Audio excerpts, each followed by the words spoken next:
నమస్తే. మన ఆంధ్ర తెలంగాణ మార్చ్ 24 న్యూస్‌కి స్వాగతం. నా పేరు దేవి. నేటి వార్తలు. తూర్పు గోదావరి జిల్లా ముమ్మిడివరం మండల కేంద్రంలో దారుణ ఘటన చోటు చేసుకుంది. ఓ యువకుడు 14 ఏళ్ల వయసున్న మైనర్ బాలికపై అత్యాచారం చేసిన ఘటన వెలుగులోకి వచ్చింది. బాధితురాలి తల్లిదండ్రుల ఫిర్యాదు మేరకు కేసు నమోదు చేసిన పోలీసులు నిందితుడిని అరెస్టు చేశారు.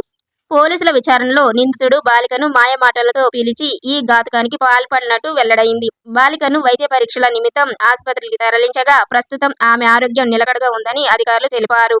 ఈ ఘటనపై పోలీసులు తీవ్రంగా స్పందిస్తూ నిందితుడిపై కఠిన చర్యలు తీసుకుంటామని స్పష్టం చేశారు. బాలికకు న్యాయం జరిగేలా చట్టపరమైన అన్ని చర్యలు చేపడుతున్నట్లు వెల్లడించారు.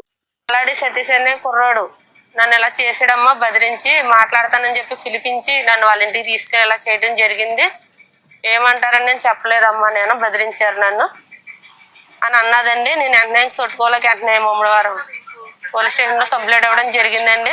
మా పాపకు వచ్చండి 10th క్లాస్ చదువుతుందని 14 సంవత్సరాలండి అమ్మాయి.